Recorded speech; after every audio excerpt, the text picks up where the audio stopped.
Ayan mga tropa, nandito ako sa Pablo. Kaya kinakuha kong booking kanina, galing na San Pedro at saka isang Binyan.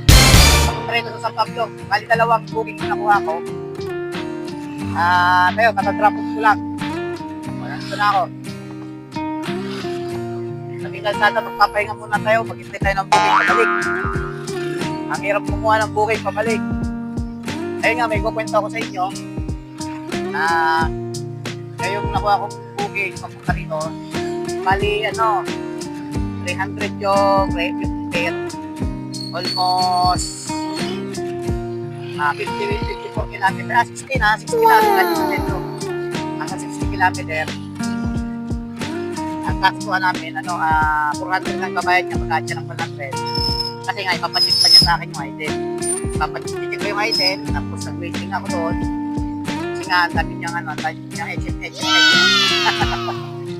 Ayun, nagkasundo kami sa 400, kaya lang ito na. Pagdating ko dito sa trap, nag-chat ka sa akin. Ayan yung chat niya, humihingi ng bawasan ko raw yung 400 kasi regular daw yung booking niya, parang naging priority. Ayun, magiging priority nga kasi yun. Kasi may add ka na 100 kasi kinacheck yung item sa akin, pinag-time mo ako doon ng almost kulang-kulang siyang oras. Kaya ako'y nag-pass ng 100 sa'yo. Tapos,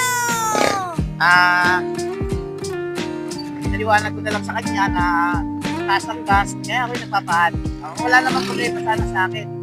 Kaya lang, talon-talo na ako kasi sa kulang-kulang isang oras siya, tapos nag-time. Tapos kailangan ko tawagan siya ng tawagan para ma-confirm yung item kasi nga, masigurista siya sigurista yung ating customer na tama yung item na. Tama naman, okay naman yung item kasi nakasilip naman Kaya lang sabi nga niya na check ko raw. Tapos, ito malapit na check na, okay na. Ipasa na sa kanya yung mga print picture, nag-video habang pinapakita yung item. Hindi pa ba yan? Naghintay pa ako ng mga ilang minuto pa bago niya isip.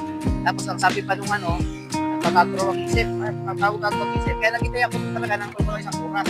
Kaya ako'y nagpad ng 100. O yun, nagkasampo nga kami sa 400. Tapos ayun nga, susubo kami lang. Okay yan. hindi ko na pinatawad. Sabi ko, wala naman siya kasalanan Alright. Nandito na lang muna mga katropa. Peace out. Lang yung lugar ko. Pagpag-city na to. Pauwi na ako ng Laguna, maghintay lang ako ng booking. Alright.